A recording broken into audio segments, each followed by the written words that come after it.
Lagi-lagi Jokowi menguasai survei. Dalam survei yang dirilis Populi Center pada 24 April 2022, elektabilitas Jokowi mengungguli para capres yang banyak digadang-gadang masyarakat. Seperti Prabowo Subianto, Anies Baswedan, dan Ganjar Pranowo. Selama 3 tahun berturut-turut, Jokowi selalu berada di puncak klasemen elektabilitas. Luar biasa. Survei itu juga mencatat kepuasan terhadap kinerja Presiden Jokowi yang masih tinggi, 62%. Demo mahasiswa menolak 3 periode yang berakhir dengan pemukulan Ade Armando, kenaikan Pertamax hingga mahal dan langkanya minyak goreng, ternyata tidak membuat elektabilitas Jokowi menyurut. Hasil survei itu membuka mata publik pada banyak hal. Yang jelas, artinya masyarakat masih meragukan calon-calon presiden yang ada saat ini. Catat ya. Tapi begitu hebat seorang Bung Insinyur Haji Joko Widodo sebagai Presiden Republik Indonesia yang ke-7. Itu memang benar-benar menjadi idola kami orang Asmat lebih khusus. Jokowi satu pribadi yang memang benar, dia merakyat. Dia sangat merakyat. Apabila turun ke daerah-daerah, dia selalu menyesuaikan situasi dan kondisi setempat. Ini namanya Jokowi.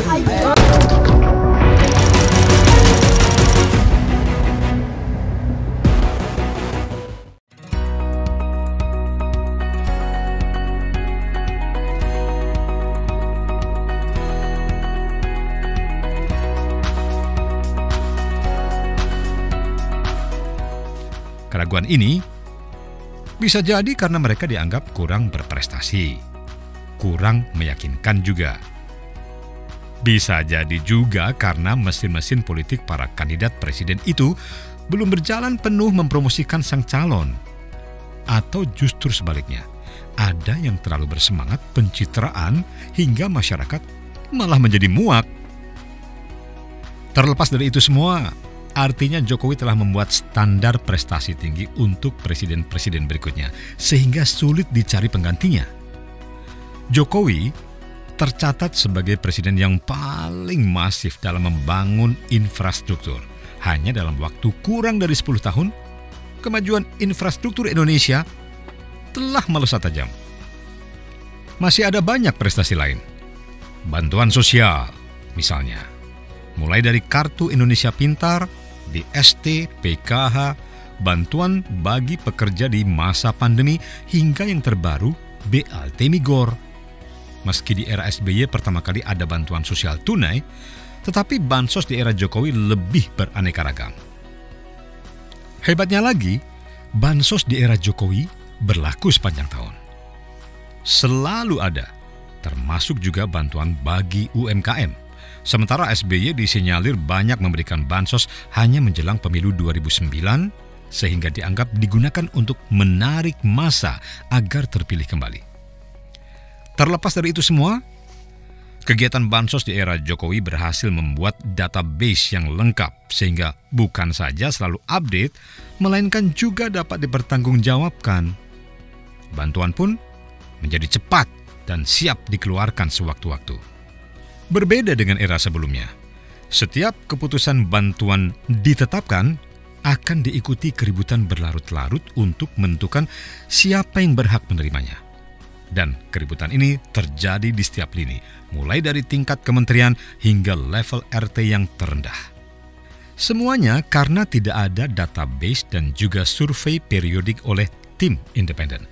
Pemerintah hanya memberikan rambu dan indikator-indikator tentang warga yang dianggap layak menerima bantuan. Adapun Jokowi telah biasa mengacu database sejak masih menjabat wali kota Solo. Nah, saat pandemi, kehandalan dan keterbiasaan berdigital dan membangun database itu sangat membantu sekali dalam penanganan COVID-19. Negara-negara maju di awal pandemi sangat mencemaskan negara-negara dunia ketiga karena dianggap tak terbiasa bekerja dengan database. Tapi, pemerintahan Jokowi cukup sigap.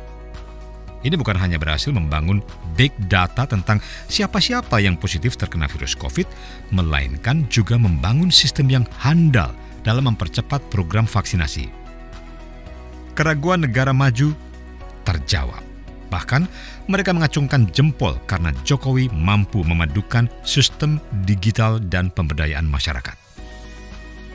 Selama pandemi, masyarakat dilibatkan untuk aktif melakukan gotong royong dalam membantu kasus-kasus COVID di lapangan, terutama dengan mendata, melaporkan, dan juga membantu serta memfasilitasi warga selama karantina.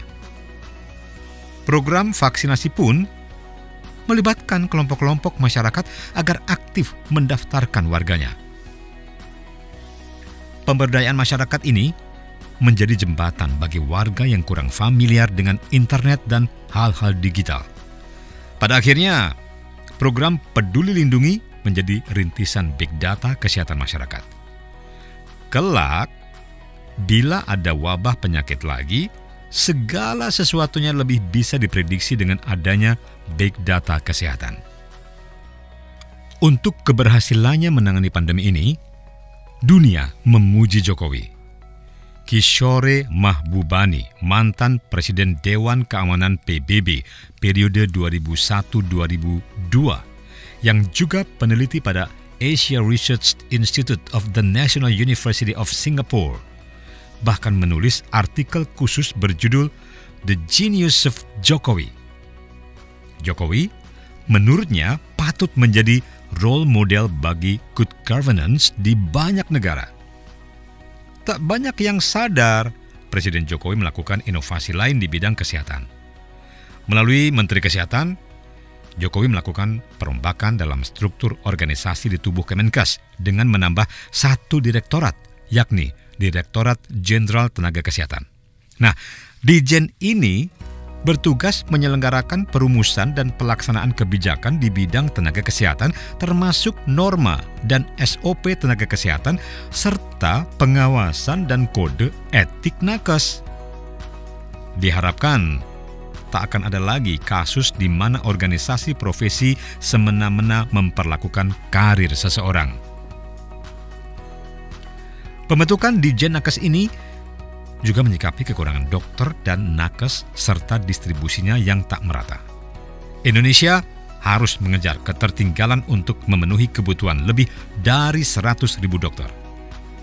Dengan peningkatan kapasitas lulusan dokter menjadi 12-15.000 orang per tahun, target ini diperkirakan terpenuhi dalam 9 tahun. Caranya, bekerja sama dengan Kementerian Pendidikan, seluruh pendidikan tinggi kedokteran, serta mengupayakan dokter-dokter Indonesia di luar negeri agar mau praktik di Indonesia.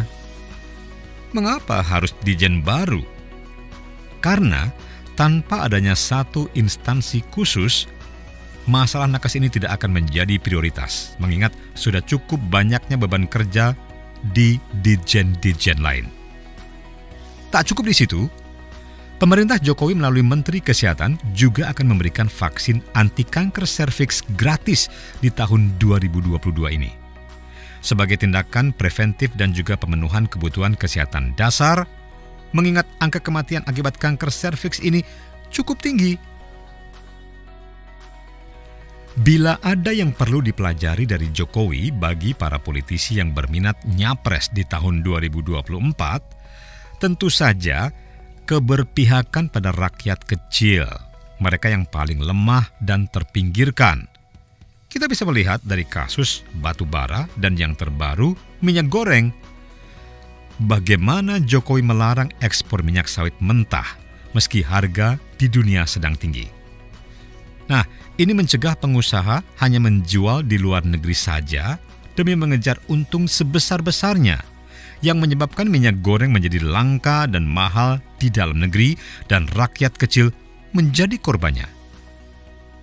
Pada kasus batu bara, tingginya harga di luar negeri membuat semua pengusaha batu bara memilih ekspor dan akhirnya PLTA kekurangan pasokan. Listrik biarpet akibatnya. Jokowi pun tegas melarang ekspor batu bara hingga kebutuhan dalam negeri terpenuhi. Sikap-sikap itu pula yang menunjukkan sifat lain Jokowi, nasionalis atau berjiwa kebangsaan. Ia berani membubarkan ormas yang kerap melakukan tindakan intimidatif berbau sara dan intoleransi. Nasionalismenya tidak hanya di situ saja. Di saat dunia mengalami krisis energi dan banyak harga bahan mentah penting yang naik, Jokowi memilih mengutamakan pasokan dalam negeri, memulai membangun industri hilir sehingga Indonesia tak hanya menjadi pengekspor bahan baku. Berpihak pada kemakmuran rakyat dan berjiwa kebangsaan yang kuat, mungkin itu yang harus diteladani kontestan Pilpres 2024. Apalagi temuan survei nasional Saiful Mujani Research and Consulting (SMRC) pada 21 April 2022 menunjukkan pemilih umumnya memiliki orientasi politik kebangsaan, bukan politik berbasis agama. Pada survei ini, pemilih Indonesia juga memberikan penilaian seberapa berorientasi politik kebangsaan atau politik Islam partai-partai politik. Yang paling berorientasi kebangsaan adalah PDIP, dan yang paling berorientasi politik Islam adalah PKS. Temuan ini menguatkan survei LSI, Lembaga Survei Indonesia, di tahun 2019 tentang tren penguatan keyakinan bahwa Pancasila dan UUD 45 sebagai landasan berbangsa dan bernegara yang paling baik. Berdasarkan temuan survei LSI, mayoritas warga Muslim meyakini bahwa Pancasila dan UUD 45 adalah yang terbaik bagi kehidupan bangsa. Jumlahnya mencapai 86,5%. Hanya 4% yang merasa dasar negara ini bertentangan dengan agama. Artinya, identitas kebangsaan atau nasionalisme warga Indonesia jauh lebih kuat dibandingkan identitas keagamaan dan kesukuan. Sampai di sini paham kan mengapa Jokowi masih yang tertinggi elektabilitasnya? Ngebet mau jadi RI 1 di tahun 2024. Tiru dong Jokowi. Tunjukkan prestasi dan jauhi politik identitas. Lebih dari itu, milikilah jiwa kebangsaan dan berpihaklah pada sebesar-besar kemakmuran rakyat. Ini kalau pengen menang loh. Saya sangat terharu sekali. Mugi-mugi panjenengan diparingi sehat, yuswa panjang, saged nerasaken amanah ingkang dipun paringaken dhateng panjenengan. Saged sukses sehingga negeri kita menika saged kuncara wonten ing tratah dunia sakuwontenipun.